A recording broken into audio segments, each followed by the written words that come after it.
and after working with the actors, have made a few changes, added some things, the song, a couple of stories and things like that. So this is the third blister because it's its third version. So, but yes, thank you all so much for coming. I loved it.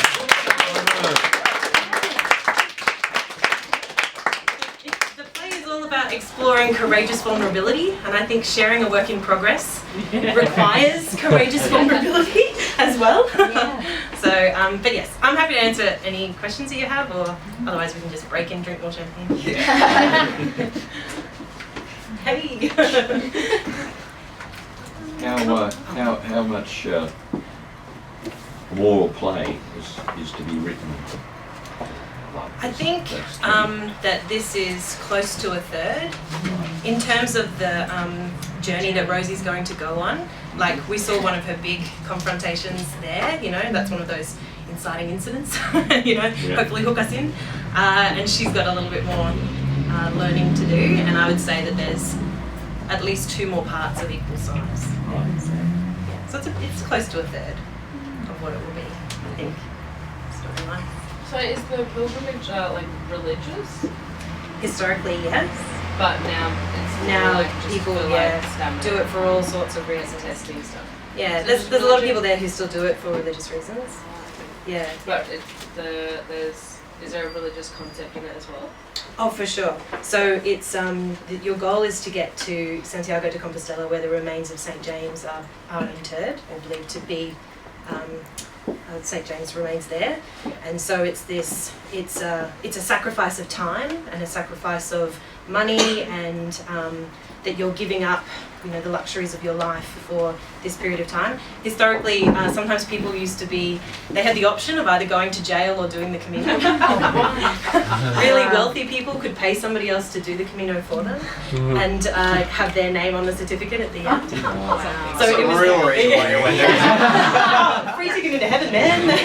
Convicted felon. Oh yeah, sorry, yeah, that's right. But do those themes like reflect in what you're writing? There's a person that Rosie will meet, and who I met, who was definitely doing it for very religious reasons, and so they are yet to meet and have their encounter. And yeah. Was it your toenail or something else? Oh, it's totally my toner. Was it? Yeah. Yep. I'm an idiot. We can feel the pain. Yep. Beautiful, beautiful writing. Loved it. Thank you. So Sarah, one of the things I really appreciated about this was the little quiet moments, like right at the end when Rosie was talking and there was a sort of a compassionate moment. And that's what I like about theatre, where you can have a lot of action and then there are little silent moments. Yeah. Like visual arts is like that, it's all silent moments. Usually, unless there's a video or something. Yeah. So I thought that was really beautifully done. Thank you. Yeah. I'm really, more so than ever before, wanting to explore sound in my writing. And so the singing, that was new for this time, and we just did it last night, and I thought it sounded Fantastic. really great. It was great. And I think that the ensemble need to sing under her being at Cruz Tefero as well, and I think that that's something that will come in again and again. But the idea that actually the people that I met and whose stories are being shared through this play, we learnt each other over days of walking, and so the silence is so necessary, you know? And we shared with each other over days of walking. So these people have commented on the Facebook link and are like, we can't wait to see the full show next year. Just really scary for me. You know, so like there were some people who I walked with for 40 days and I'm still in touch with, and you know, so I think the silence is so necessary. Yes. You kind of had that kind of nice fourth wall breaking moment where you're like, should I include this? And people were back and forthing over whether or not you should. Yeah. So at the time, did they know that they were essentially characters in your story? Yeah, so I went with the intention of recording interviews with people because, so my verbatim theatre practice is around recording conversations with people and using those stories as the stimulus for writing a play and using the transcribed verbatim word for what they have shared with me. And I went with that intention, you know. I didn't actually record a single thing. So, but well, not digitally anyway. I wrote in my journal every day, and documented it in a written form.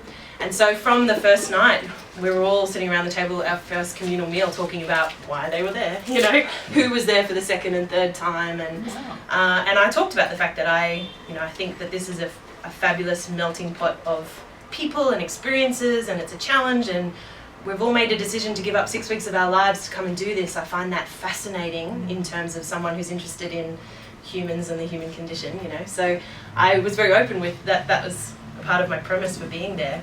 And it got to the point where we were walking along, they're like, oh, so now Sarah, in your play, you have to have a scene about the plastic bags and the idiots who use plastic bags when they're packing. And I think, you know what, Sarah? I think Catherine Zeta-Jones would really play me well. I think you should cast Catherine Zeta-Jones in my role.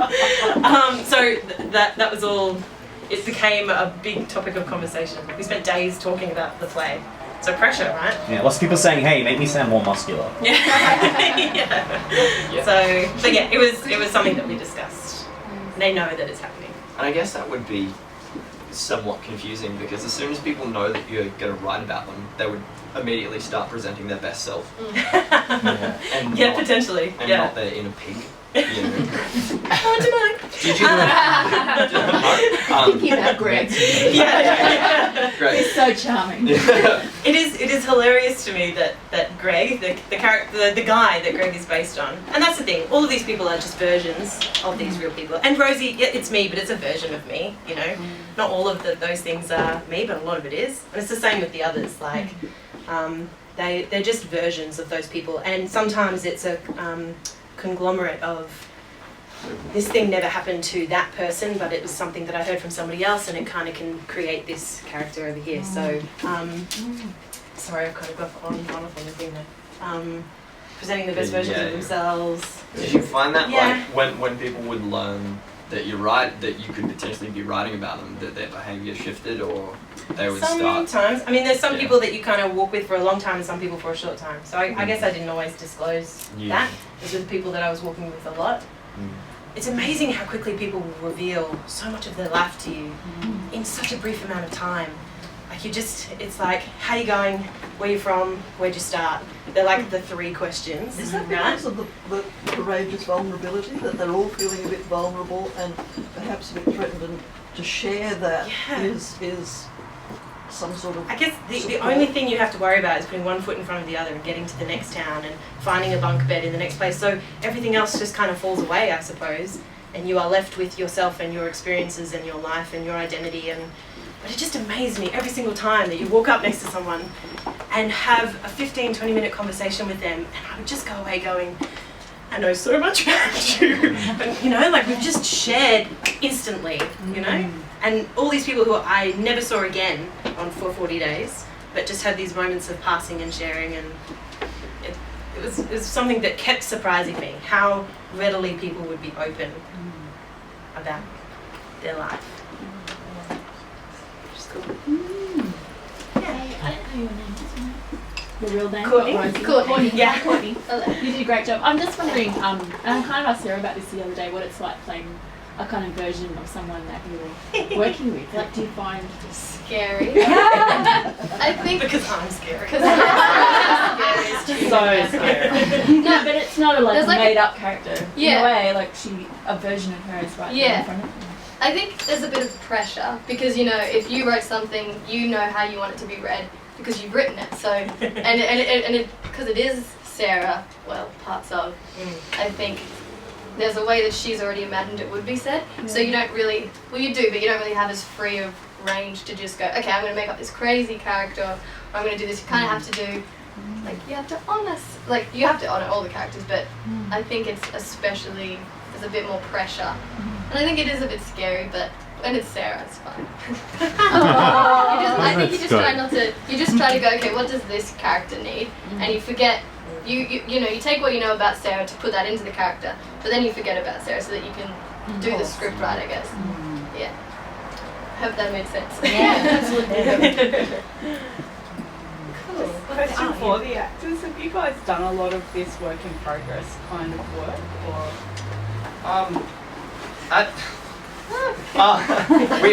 We've had to do a little bit across our degree. We're from USQ, Yo-yo. I